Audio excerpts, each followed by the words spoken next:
नमस्कार, आप देख रहे हैं आरडी न्यूज़। मैं हूं योगेश चक्रवर्ती। बिहार विधानसभा चुनाव में अभी तकरीबन एक साल बाकी हैं, लेकिन तमाम राजनीतिक दल चुनाव की तैयारियों में जुट गए हैं। जी हां, जेडीयू, बीजेपी और राष्ट्रीय जनता दल, जो यहां बिहार में सबसे बड़ी और महत्वपूर्ण भूमिका निभाने वाली पार्टियां हैं, ये तीनों चुनाव की तैयारियां जोर शोर से कर रही है। यही नहीं, कांग्रेस और बाकी दूसरे छोटे दल भी चुनाव की तैयारियों में जुटे हैं और बड़े लीडर जेडीयू और आरजेडी के यात्रा में लगे हुए हैं। एक तरह से कहें कि यात्रा की सियासत बिहार में चल रही है। तो क्या बिहार में समय से पहले चुनाव होगा? इस वजह से तमाम राजनीतिक दल जो है चुनाव की तैयारियों में अभी से जुट गए हैं, या फिर कोई और वजह है? हम समझते हैं वरिष्ठ पत्रकार अरुण पांडे जी से। सर, जिस तरह से बिहार में यात्रा की सियासत शुरू हुई है और कहीं ना कहीं एक ऐसा माहौल बना है कि लगता है कि बहुत जल्दी विधानसभा के चुनाव हो जाएंगे। देखिए, एक साल है चुनाव का, आपने ठीक ही बात बताई है। एक साल को बीते देर नहीं लगता है। नवंबर 2025 में विधानसभा का चुनाव तय समय पर होगा तो तब होगा। और अभी इसमें सारी पार्टियां, पिछले 3 दशक के में बिहार में दो ही राजनीति की धुरी है। एक और लालू प्रसाद और दूसरी ओर उनके विरोधी बीजेपी। जो नीतीश कुमार चेहरा रहे हैं, जो बीजेपी और जदयू की बात आपने अभी कही कि अभी चुनाव को लेकर इन सारी पार्टियां की गतिविधि परवान चढ़ने लगी है, तो यही है। अब उसका महागठबंधन नाम है बिहार में। राष्ट्रीय स्तर पर तो भाजपा विरोधी पार्टियां एक हुई है, उसको इंडिया अलायंस कहते हैं। अब उसको यहाँ अगुवाई राजद करता है। तो अब ये बात सही है कि यात्रा की सियासत तो ज़रूर शुरू हो गई है। चुनाव पहले होने की फ़िलहाल मुझे कोई उम्मीद नहीं दिखती है। क्यों होगा उम्मीद? चुनाव पहले कराएंगे लोग, ये भी कुछ नहीं है कि हाँ, अभी जो बीते दिन लोकसभा का चुनाव हुआ उसमें बिहार में सत्तारूढ़ गठबंधन जो एनडीए है उसको भारी सफलता मिली है। 10 सीटों का नुकसान हुआ। 40 लोकसभा सीट में एनडीए की जिम्मे 39 सीटें थी और उसमें अभी अब सीटें घटकर हो गई 30। तो कोई परिस्थिति ऐसी नहीं है कि हाँ, और ये मौका है कि अभी बहुत अवसर अनुकूल है, पहले चुनाव करा लिया जाए तो सत्ता में आ जाएंगे। एनडीए और बीजेपी तो सत्ता में है ही, तो तय समय पर चुनाव होंगे। और बीजेपी जदयू को जो फिर अभी आपने देखा कि जनवरी में ही डबल इंजन की सरकार फिर कामयाब हुई यहाँ।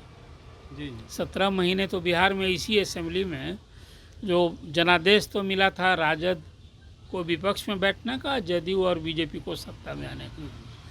लेकिन कुछ ऐसा हुआ, नीतीश जी का जो कहते हैं पलटू मार राजनीति, उसमें 17 महीना कुछ दूसरा दृश्य हुआ।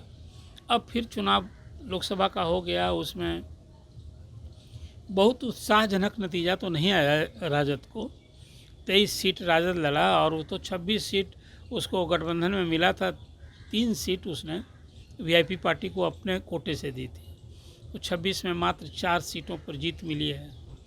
फिर भी तेजस्वी यादव विपक्ष के नेता, और वो 2 बार तो उप मुख्यमंत्री इसी नीतीश सरकार में नीतीश के मुख्यमंत्री रहते हुए हैं।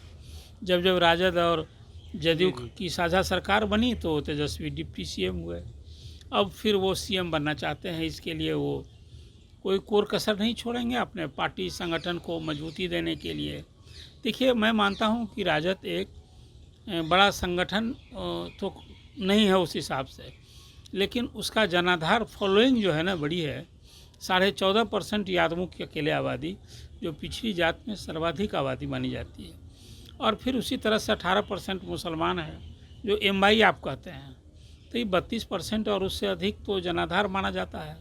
और पार्टी को जिस ढंग से पिछले कई चुनावों में सफलता नहीं मिल रही है, और इस बार है कि महागठबंधन सत्ता में आना चाहता है, तो यात्रा शुरू कर दिया तेजस्वी ने। 4 दूनी 8 दिन सप्ताह भर की यात्रा समस्तीपुर से शुरू करके दरभंगा, मधुबनी, मुजफ्फरपुर यात्रा की है उन्होंने। और फिर उसी तरह से नीतीश कुमार तो पिछले 2 महीने से यात्रा ही कर रहे हैं। औचक निरीक्षण करना, स्कीम्स का स्थल निरीक्षण करना और फिर बहुत जगह जिला में जाकर के योजनाओं का शिलान्यास और उद्घाटन करना। चुनाव के पहले तो यही ना होता है। जो सत्ता में होता है वो सरकारी टूर के हिसाब से यात्रा करता है। हालांकि अभी वैसा कोई विधिवत नाम देकर मुख्यमंत्री ने यात्रा शुरू नहीं की, हालांकि वो दर्जन भर यात्रा शुरू की है। बिल्कुल। अलग अलग नाम दे करके, कभी विश्वास यात्रा, कभी न्याय यात्रा, कभी अधिकार यात्रा, तरह तरह से नाम देकर नीतीश कुमार यात्रा करते रहे हैं।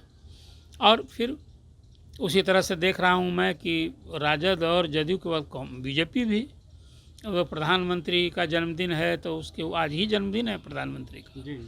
तो बीजेपी इसको न सिर्फ जिलों में कार्यक्रम कर रही है, यात्रा भी शुरू कर रही है। केंद्र सरकार की योजनाओं को लोगों के बीच जाके प्रचारित करना, और ख़ास करके बीजेपी का सदस्यता अभियान भी चल रहा है इसको लेकर के भी। इधर मैं देख रहा हूँ कि पप्पू यादव ने भी और उपेंद्र कुशवाहा ने भी यात्रा करने की ठानी है। अगले सप्ताह उनकी भी यात्रा होने वाली है। जी। उपेंद्र कुशवाहा शाहबाद इलाके में और पप्पू यादव सीमांचल में यात्रा करेंगे। तो ये यात्रा की सियासत जो है ना, ये चुनाव जब नज़दीक आता है तो सारी पार्टियां जनता से अपने को कनेक्ट करना, कार्यकर्ताओं को, संगठन को गियर अप करना, यही तो उद्देश्य होता है। जी जी। अब इसी ताकत, हाँ, भी जुटे हुए हैं। अब प्रशांत किशोर तो 2 साल से यात्रा कर रहे हैं, 5000 किलोमीटर से अधिक की यात्रा की, और इसी तरह से हज़ारों गांव में गए, जनसंवाद किया। अब 2 अक्टूबर को उनकी नई पार्टी आ रही है। अब इसके बाद फिर आप देखिए, वो तो जिस ढंग से उनका दावा अलग है कि भाई इस बार तो सरकार उनकी बनेगी, और आबादी के हिसाब से हिस्सेदारी कहते हुए 40 महिला, 40 मुसलमान, 70 अति पिछड़ी जातियां, एक एजेंडा लेकर वो भी यात्रा कर रहे हैं। जी जी। आपने कहा सर कि आपको चुनाव की संभावना नहीं दिखती, लेकिन जिस तरह से सीएम नीतीश दौरा कर रहा है पिछले 2 महीने से, कई हज़ार किलोमीटर की यात्रा कर चुके हैं, और इसके साथ ही उद्घाटन और शिलान्यास का जो सिलसिला चला है वो लगातार चल रहा है, और औचक निरीक्षण जो है, काम की प्रगति, ये सब के, और समय पे काम हो, ये इसका फरमान भी अधिकारियों को दे रहे हैं सीएम नीतीश। इसके अलावा चुनाव आयोग की ओर से नोटिफिकेशन आया है कि भाई आप जनवरी तक जो है वोटर कार्ड, वोटर आईडी जो होता है उसको आप दुरुस्त कर लें 15 जनवरी तक। तो ये चुनाव आयोग ने भी नोटिफिकेशन किया है कि 15 जनवरी तक कर लें। तो इसका मतलब है, ये संकेत है कि जो कहीं ना कहीं कुछ होने वाला है। नहीं, देखिए, चुनाव आयोग जो मतदाता सूची का पुनरीक्षण होता है उसका, और हर साल कट ऑफ डेट होता है 1 जनवरी। बेस ऑन 1 जनवरी, 6 जनवरी को अगले साल 2025 में नई मतदाता पुनरीक्षित सूची प्रकाशित हो जाएगी। ये दर्शाता है, जो आपने ठीक ही कहा, चुनाव आयोग के कार्यक्रम की जो घोषणा की है मतदाता पुनरीक्षण का, उससे स्पष्ट है कि अब उसके पहले तो चुनाव बिहार में नहीं होगा। जी जी। जहाँ शेड्यूल है वहाँ होगा, लेकिन बिहार हो या फिर महाराष्ट्र हो, ऐसे जगह जहाँ अर्ली चुनाव की बात हो रही, तो चुनाव जहाँ जहाँ शेड्यूल है वहाँ तो होगा। लेकिन अर्ली चुनाव की बात, ये आपने जो ये जानकारी दी अपने दर्शकों को, श्रोताओं को, ये सही कहा आपने। ये दर्शाता है कि बिहार में अर्ली चुनाव नहीं होंगे। हाँ, ये जो सक्रियता दिख रही है ना, अभी 4 विधानसभा सीटों के लिए उपचुनाव भी होने हैं, जो 4 विधायक सांसद बन गए हैं, उसमें 3 तो इसी मध्य बिहार का इधर है। जी जी, वो तो हाँ, होना ही होना है, वो तो तय ही है। इसलिए मैंने आपसे कहा कि देखिए, जो पार्टी की सक्रियता है, यात्रा की सियासत शुरू हुई है, जो नेताओं ने यात्रा शुरू की है, उसके पीछे संगठन को सक्रिय करना, जनता के बीच जाना, अपनी उपलब्धि बताना, सरकार की खामी को गिनाना, यही ना राजनीति होती है। यात्रा में यही देखने को मिल रहा है। लेकिन कई लोग ये भी कहते हैं कि सीएम नीतीश जो है, जो 3rd नंबर की पार्टी से अपने आप को मतलब पीछा छुड़ाना चाहते हैं, पिंड छुड़ाना चाहते हैं, और नंबर 1 की पार्टी बनना चाहते हैं। तो इसीलिए समय से पहले मार्च अप्रैल तक, आपको लगता है कि मार्च अप्रैल में चुनाव हो सकते हैं? नहीं, बिहार में फिर मैंने कहा चुनाव नियत समय पर होगा। इसकी मुझे अभी तक कोई ऐसी न तैयारी दिखती है, न कोई पॉलिटिकल लॉजिक दिखता है। अब रही बात कि अभी आपने देखा पिछले दिन जदयू की बड़ी बैठक हुई थी। ये लोकसभा चुनाव के बाद सच पूछिए, खासकर संजय झा जो पार्टी के कार्यकारी अध्यक्ष बने हैं, उनके कार्यकाल में ये पहली बैठक थी। पार्टी कार्यालय में पटना में बैठक हुई। ये राज्य स्तरीय बैठक थी। इसमें मंच मोर्चा के सभी पदाधिकारी, जिला अध्यक्ष, प्रभारी, सारे लोगों की बैठक हुई और उसमें गहन समीक्षा करके नेताओं ने ये पार्टी के कार्यकर्ताओं को कहा है कि देखिए, हमें सभी 243 सीट पर तैयारी करनी है। विपक्ष सहयोगी भी लड़ेगा तो हम वहाँ अपने को कमज़ोर नहीं दिखें। आखिर हमारी ताकत से सहयोगी को भी ताकत मिलेगी। और 225 सीट पर लड़ना, ये नीतीश कुमार भी कहते रहे हैं कि इस बार तो विपक्ष साफ हो जाएगा। जो विपक्ष अभी ताना ये कह रहा है कि हमारी तीसरा स्थान हो गया था और उसको 80 सीट में, इस बार वो नहीं होने वाला है। और नीतीश कुमार तो दावा कर रहे हैं कि इस बार 225 सीट हम लोग जीतेंगे। तो अब उसी की तैयारी में लग गए हैं। तो जब पार्टियां चुनाव तैयारी में लग गई हैं अभी से, अब अर्ली चुनाव के लिए आपने मतदाता सूची का पुनरीक्षण ही जनवरी में होगा। अर्ली चुनाव तो होगा नहीं, यहाँ नियत समय पर चुनाव होगा।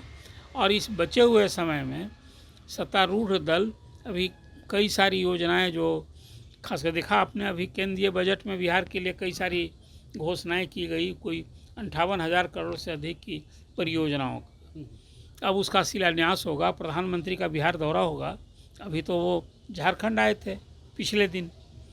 तो अभी तो जो डबल इंजन की सरकार है वो यहाँ, अभी देखा आपने नड्डा साहब आए और 4 जगह गए, वो पटना में, भागलपुर, गया और जा कर के वहाँ वो 4 जगह उन्होंने, दरभंगा गए और वहाँ रीजनल इंस्टीट्यूट कहिए कि सुपर स्पेशलिटी अस्पताल। ये दर्शाता है कि देखिए, डबल इंजन की जब सरकार आ गई है तो हम लोग कैसे विकास के लिए तत्पर हैं। बिहार को विकास के लिए सारी योजनाएं, ये बात भी सही मैं हमेशा कहता रहा हूँ। मेरी कोई राज्य सरकार केंद्र सरकार से लड़ के आप नहीं कर सकते हैं। आपको उसे कंधा में कंधा मिलाना होगा। एक राजनीतिक समझ कहीं बनानी होगी। आप राजनीति साध सकते हैं, लेकिन राज्य हित में हर इशू पर मैं देखता हूँ कि जो कोई विरोधी पार्टी होती है, विरोधी दलों की सत्ता होती है ना, उसकी पूरी ताकत, आपने देखा नहीं पिछले दिन जब यहाँ राजद और जदयू की सरकार थी तो आप केंद्र से लड़ रहे थे। तो उस समय सरकार कह रही थी, उस समय तत्कालीन वित्त मंत्री विजय कुमार चौधरी की केंद्र से मैचिंग ग्रांट मिलने में कठिनाई हो रही है, तो शिक्षा के लिए पैसा नहीं आ रहा है, तरह तरह की बातें हो रही थी।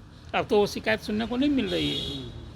इसलिए मुझे लगता है कि अभी बचे हुए जो साल भर का समय है, वो सत्तारूढ़ दल भाजपा एनडीए अपनी वो पूरी ताकत यहाँ अपना संगठन के विस्तार में और जनता का दिल जीतने का काम करने में लग गया है। तो बिहार में सभी राजनीतिक दल जनता को लुभाने में जुटे हैं और अगले 1 सालों तक ये सिलसिला चलने वाला है, क्योंकि सर ने कहा फिलहाल जो है बिहार विधानसभा का चुनाव कहीं नहीं दिखता और नियत समय पे ही होना है।